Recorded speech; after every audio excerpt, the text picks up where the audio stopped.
បាទសួស្តីបងប្អូនបាទคลิปនេះការជោគជ័យរបស់ពណ៌ខ្មៅ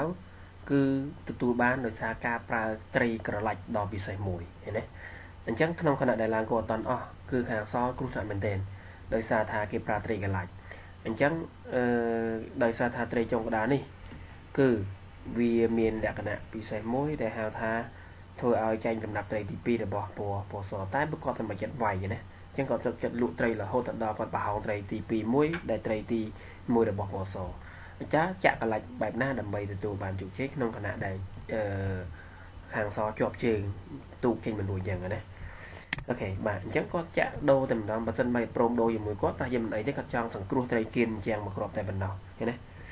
បាទអញ្ចឹងធ្វើម៉េចអូ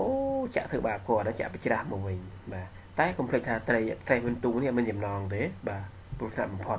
កាត់មួយនៅមួយហ៊ានទៅស៊ីមួយទៅសល់មួយទៀតណាអូខេបាទអញ្ចឹងគាត់ស៊ីបាបមុខទូគាត់ដោយសារដើម្បីជាប់អុកដាច់ទូឃើញទេហ៊ានទៅដកទូចេញ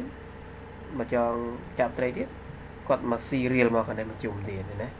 បាទហើយបើកាលណាស៊ីទូកមួយស៊ីទូកវិញជាប់ជុងអុកបែកទូកទៀតណាជាប់ជុងអុកបែកទូកទៀតអញ្ចឹងការស៊ីកលាច់បែបនេះគឺធ្វើឲ្យភាគីខាងសិនមានការលំបាកជាមួយព្រមអូខេបាទស៊ីមួយសិនយ៉ាងណាយ៉ាងនេះបានស៊ីទូកមកគ្រាប់សិនបាទសុខចិត្តជាប់ជុងណាជុងបើគាត់ឡើងងាកគាត់មកជើងគឺគាត់ស៊ីត្រីដេញមួយទៀតណាបាទស៊ីមកគ្រាប់ទៀតចាបើសិនដល់ជាស៊ីត្រីគាត់ក៏បានប៉ុន្តែគាត់ស៊ី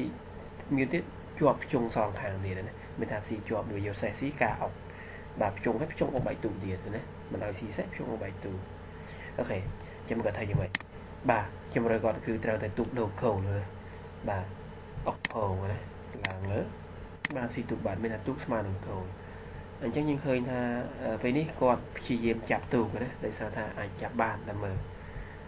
អូខេបាទអញ្ចឹងមុននឹងទូកដូរកោលណាឡើងបើទូកដូរកោលទៅស្មើរដែរឈ្នះត្រីបកមកគ្រាប់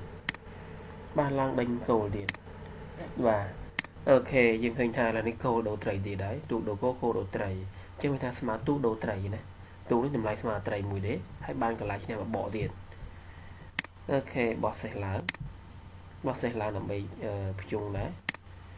អែបមួយជើងអូខេបាទឡើងសេះមួយជើងទៀតរកផ្លូវចេញមួយសេះនេះជារួចទេណាមិននឹងទៅណាទៀតអូខេឡើងនាងមួយជើងស្ទាក់ពីលើកុំឲ្យជាប់ជើងសេះស៊ីដើម្បីចូលចាប់គោលណាបាទឡើងសេះមួយជើងឡើងទៀតដើម្បីទៅរត់ទៅជួយទូកតែជួយអត់តាន់ទេអត់មានកន្លែងដាក់ទេបាទបើស៊ីអុកតយកសេះស៊ីធម្មតាអូខេណាយកអុកតយកត្រីស៊ីធម្មតាមកមកយកសេះស៊ីអីតែស៊ីអុកមួយទៀតណាស៊ីអុកទូកតែម្ដងអញ្ចឹងមិនអាចទេបាទកាត់គោលអញ្ចឹងនៅតែប៉ាដដែលអញ្ចឹងគោលគាត់អំបញ្ញមិញគឺស្មើតម្លៃត្រីណាអញ្ចឹងក៏ស៊ីនៅលើដដែលបានបកត្រីពីរទៀតជុងត្រីមួយទៀតបាទអូខេបោះឡើងលើបាទចាក់ថយអញ្ចឹងយើងនិយាយថាស៊ីត្រីអស់លេងស៊ីអស់លេងអញ្ចឹងលើសត្រី3ត្រី4ម្ដងអញ្ចឹងគាត់សារភាពតែម្ដងនេះហើយគឺជាការចាក់កលាច់បាទដល់ពិសេសមួយដែលយើងឃើញថាការប្រើត្រីបែបនេះគឺសង្កត់ក្នុងខណៈដែរទូកមានការជាប់កុនណាអញ្ចឹងបើសិនបើទូកមានការជាប់កុនបែបនេះគឺយើងមិនអាចខំប្រឹងរើបំរាស់បានឡើយណាអូខេយើងគ្រាន់តែដូរគេតែម្ដងទៅគឺมันអាចតដៃគេបាទបើគេចាក់ឡើងអញ្ចឹងគឺឲ្យគេបកមួយក៏ងាកបន្តិចទៅហើយតែម្ដងណាបាទតែដោយសារគាត់ចង់រើបំរាស់មកចាក់មួយជើងគេនេះតែគេស៊ីកន្លែងជាប់បុកបាច់បាទអូខេអញ្ចឹងសូមអរគុណបាទប៉ុណ្្នឹងចុះ